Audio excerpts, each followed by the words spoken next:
Imagine a world where the silent hum of progress grinds to a halt, where the gleaming chrome of assembly lines gathers dust, and the electric dreams of a connected future flicker and die. This isn't a dystopian fantasy. It's a potential reality averted, a crisis narrowly dodged, thanks to the quiet, unglamorous, yet utterly vital work of strategic competence. The year is 2025, the stage, a world teetering on the edge of a semiconductor famine. The fuse was lit in the Netherlands, a nation historically synonymous with pragmatic trade, not geopolitical fireworks. The Dutch government, citing national security concerns and alleged financial irregularities, seized Nexperia, a semiconductor manufacturer owned by Chinese interests. On paper, it was a bold move, a David versus Goliath stand against perceived economic encroachment. The reality, however, proved far more complex, a case study in unintended consequences and the perils of acting without a fully formed plan. Nexperia, you see, wasn't just any chipmaker. Its products were the lifeblood of modern industry, the tiny transistors that powered everything from braking systems in automobiles to the intricate control units governing battery performance in electric vehicles. The seizure sent shockwaves through the global automotive industry, a sector already grappling with supply chain vulnerabilities and the relentless pressure of technological innovation. But the real hammer blow came swiftly and decisively from Beijing. China, far from engaging in diplomatic niceties, retaliated with a complete suspension of microchip exports from Nexperia's Chinese facilities responsible for a staggering 70% of the company's total production. Suddenly, the European automotive giants, Volkswagen, BMW, Stellantis, found themselves staring into the abyss. Their meticulously planned production schedules, their carefully calibrated supply chains, were all predicated on the steady flow of these indispensable components. And now, that flow had been choked off. The European Automobile Manufacturers Association issued a stark warning. Most production facilities held semiconductor inventories for less than 30 days. 30 days to avert catastrophe. 30 days to find alternative suppliers. 30 days to prevent assembly lines from falling silent, throwing hundreds of thousands of workers into uncertainty and potentially triggering a cascade of economic repercussions. Volkswagen, the behemoth of the automotive world, circulated internal memos acknowledging that short-term production impacts were unavoidable, a corporate understatement masking the potential for billions in losses and widespread layoffs. While Europe reeled from this self-inflicted wound, a different narrative was unfolding across the Atlantic, a story of foresight, strategic patience, and the quiet accumulation of power. In Ottawa, the government led by Mark Carney watched the crisis unfold with a mixture of concern and quiet satisfaction. For years, Carney had been advocating for a different approach to economic sovereignty, one that prioritized resilience over efficiency, diversification over dependence, and strategic partnerships over ideological posturing. And now, his vision was about to be put to the ultimate test. While Europe was busy grandstanding and severing ties, Canada had been quietly building bridges and forging alternative pathways. They had invested in domestic semiconductor research facilities, secured partnerships with Australia and African nations for access to lithium and rare earth minerals, and established technology-sharing agreements with South Korea and Taiwan.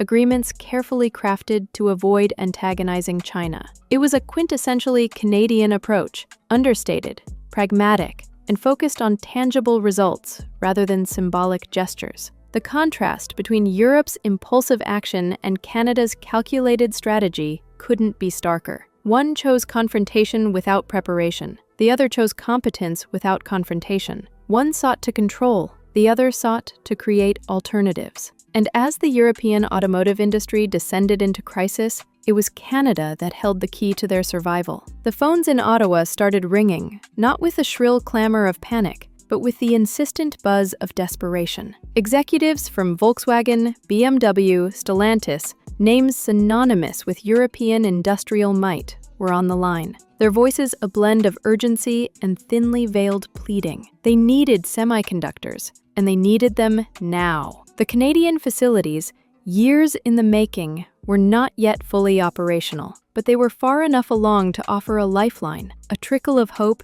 in a desert of despair. The initial response from Ottawa was measured, professional. No gloating, no demands for political concessions, just a calm assessment of available capacity and a commitment to fair pricing. It was a masterclass in understated diplomacy, a demonstration that strength lies not in flexing muscles, but in providing solutions. Valo, a global component manufacturer supplying the automotive giants, announced it had secured replacement semiconductors, a statement that briefly calmed the markets. But the press release conspicuously avoided mentioning the source of these critical components. The truth, whispered in industry circles, was that a significant portion of those replacements were coming from North American facilities, including the burgeoning Canadian operations. The situation exposed a fundamental flaw in Europe's economic strategy: a reliance on cheap, readily available supplies from potentially adversarial nations. It was a model that thrived in times of peace and stability, but crumbled under the slightest geopolitical pressure. Europe had built its industrial empire on a foundation of sand,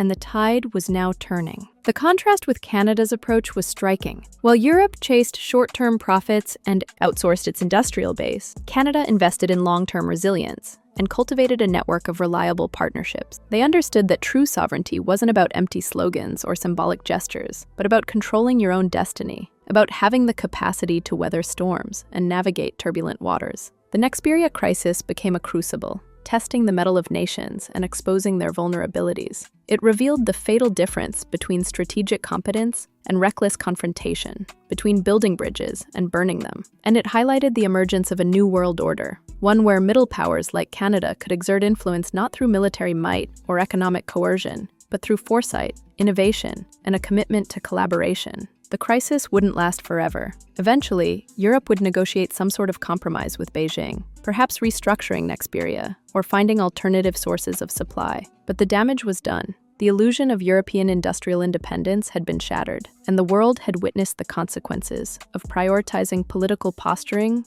over strategic planning. Meanwhile, Canada's reputation was soaring. They had proven themselves to be a reliable partner, a stable supplier, and a haven of competence in a world of chaos. Companies were now reevaluating their investment strategies, looking to Canada as a safe and secure location for future production facilities. Governments were seeking closer ties with Ottawa, recognizing the value of a partner that prioritized long-term resilience over short-term gains. The crisis was a turning point, a moment when the old rules of the game were rewritten, and Canada, with its quiet competence and strategic foresight, was poised to become a major player in the New World Order. The aftershocks of the Nexperia debacle rumbled through the halls of power from Brussels to Beijing. Recriminations flew, careers teetered, and the very foundations of Europe's industrial strategy were subjected to brutal scrutiny. The European Commission, scrambling to regain control of the narrative, launched investigations, convened emergency summits, and pledged billions in new investments to bolster domestic semiconductor production. But the promises rang hollow, a desperate attempt to slam the barn door after the horses had bolted. The damage to Europe's reputation as a reliable partner was irreversible. Asian suppliers, once eager to establish manufacturing facilities within the EU, now eyed the continent with suspicion. The specter of arbitrary asset seizures and politically motivated supply chain disruptions loomed large, chilling investment and undermining confidence. The narrative had shifted. Europe was no longer seen as a stable platform for long-term growth, but as a geopolitical minefield where business decisions were secondary to political whims. Meanwhile, in China, the Nexperia affair served as a stark reminder of the West's inherent vulnerabilities. The ease with which Beijing had brought Europe to its knees by simply turning off the tap sent a clear message. Economic interdependence could be a weapon, and China was prepared to wield it. The incident hardened the resolve of Chinese policymakers to accelerate their own efforts to achieve self-sufficiency in critical technologies, pouring vast resources into domestic semiconductor research and development, and actively courting foreign talent. The goal was clear: to break free from Western dominance and establish China as the undisputed leader in the global technology race. Back in Ottawa, Mark Carney's government was quietly consolidating its position. The initial surge in demand for Canadian semiconductors had subsided, but the long-term benefits of the country's strategic foresight were becoming increasingly apparent. Foreign investment poured into Canada's burgeoning tech sector, drawn by the promise of stable supply chains, a predictable regulatory environment, and a government committed to fostering innovation. The technology sharing agreements with South Korea and Taiwan deepened, providing Canadian companies with access to cutting-edge expertise and enabling them to climb the value chain. The rare earth partnerships with Australia and African nations proved particularly prescient. As global demand for electric vehicles and renewable energy technologies soared, access to these critical minerals became a strategic imperative. Canada, with its diversified supply network and its commitment to responsible sourcing, found itself in a position of unprecedented leverage. The country was not only securing its own economic future, but also providing its allies with a reliable alternative to Chinese dominance. The transformation was subtle but profound.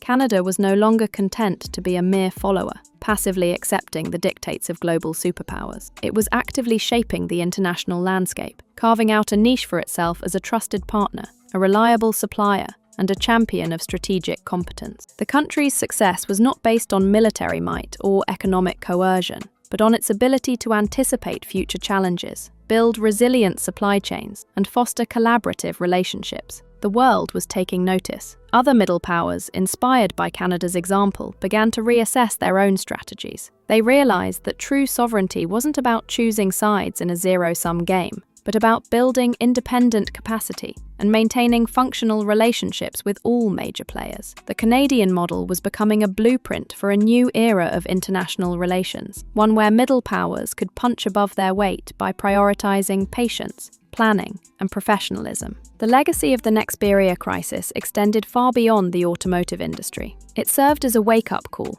exposing the fragility of global supply chains and the dangers of relying on single sources for critical technologies. It highlighted the importance of strategic competence, the ability to anticipate future challenges and build resilient systems. And it demonstrated the power of middle powers to shape the international landscape through foresight, innovation, and collaboration. Canada had seized the moment, transforming a crisis into an opportunity and solidifying its position as an indispensable partner in a world increasingly defined by uncertainty and competition.